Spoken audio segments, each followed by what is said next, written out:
Hi friends, நாம் இப்போ இந்த வீடியோவில் எதை பற்றி பார்க்க போகிறோம் அப்படின்னா, தற்போது நாம் தமிழர் கட்சியில் இருந்து பல்லாயிரக்கணக்கானோர் திடீரென ஓரிரு நாட்களில் அந்த கட்சியில் இருந்து விலகி விஜய் அவர்கள் தலைமையிலான தாவேக கட்சியில் கொத்து கொத்தாக இணைவது தான் தமிழக அரசியலில் பெரிய பரபரப்பை ஏற்படுத்தியிருக்கு.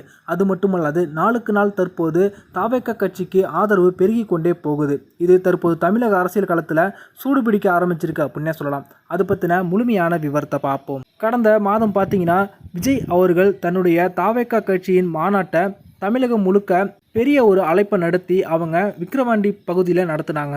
இது ஒரு மிகப்பெரிய கூட்டத்தை அந்த பகுதியில் ஏற்படுத்தி தமிழக அரசியலில் பெரிய பரபரப்பை ஏற்படுத்துச்சு. இந்த நிலைமையில் அந்த கட்சியின் கொள்கைகளை வெளிப்படுத்திய நடிகர் விஜய் அவர்கள் தொடர்ந்து 23 தீர்மானங்களை நிறைவேற்றினாங்க.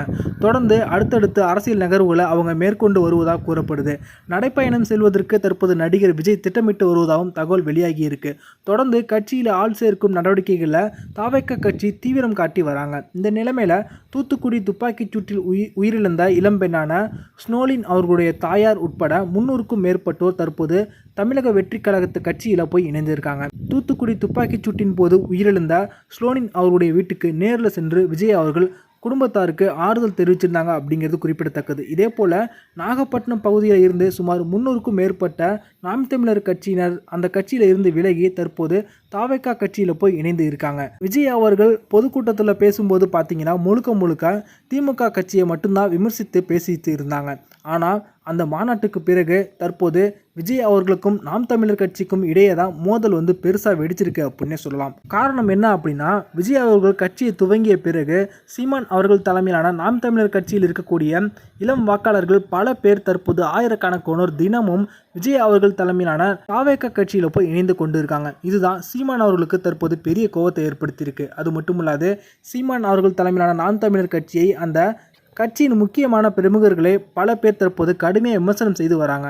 சீமான் அவர்கள் ஒரு நல்ல தலைவராக நடந்து கொள்வது கிடையாது அப்படின்னு சொல்லிட்டு அவங்க மீது விமர்சனங்களை முன்வைக்கிறாங்க. இதை சரியாக பயன்படுத்தி கொள்ள நினைக்கும் தாவேக கட்சியினர் பார்த்தீங்கன்னா அதிருப்தியில் இருக்கக்கூடிய நாம் தமிழர் கட்சியின் உறுப்பினர்களுக்கு முக்கியமான பதவிகளை கொடுத்து தங்கள் பக்கம் இழுத்து கொண்டிருக்காங்க. இதனால தான் நாளுக்கு நாள் தற்போது சீமான் அவர்கள் தலைமையிலான நாம் தமிழர் கட்சிக்கும் விஜய் அவர்கள் தலைமையிலான தாவேக கட்சிக்கும் இடையே மோதல் பெருசாகி கொண்டே போகுது. இந்த நிலைமையில தான் தற்போது நாகையில் நடைபெற்ற ஒரு மாற்றுக் கட்சியினர் தாவேக கட்சியில் இணையும் கூட்டம் பார்த்தீங்கன்னா பெரிய பரபரப்பை ஏற்படுத்தியிருக்கு. நாகை மாவட்ட செயலாளர் சுகுமாரன் அவர்கள் தலைமையில் நடைபெற்ற இந்த ஒரு நிகழ்வில் நாகை ஒன்றியத்துக்கு உட்பட்ட வடக்கு பொய்கை நல்லூர், தெற்கு பொய்கை நல்லூர், செல்லூர் ஆகிய ஊர்களைச் சேர்ந்த நூற்றுக்கணக்கான நாம் தமிழர் கட்சியினர் மற்றும் செல்லூரைச் சேர்ந்த திமுகவை சேர்ந்தவர்கள் பலரும் அந்தந்த கட்சிகளில் இருந்து விலகி தற்போது அவங்க தங்களை தாவேக கட்சியில் இணைத்து கொண்டிருக்காங்க. தாவேக கட்சியில் தற்போது புதிதாக இணைந்த முக்கிய பொறுப்பாளர்கள் மற்றும் இளைஞர்களை வரவேற்ற நாகை மாவட்ட செயலாளர் சுகுமாரன் அவர்களுக்கு சால்வை அணிவித்து அந்த கட்சியினர் இணைத்து கொண்டாங்க.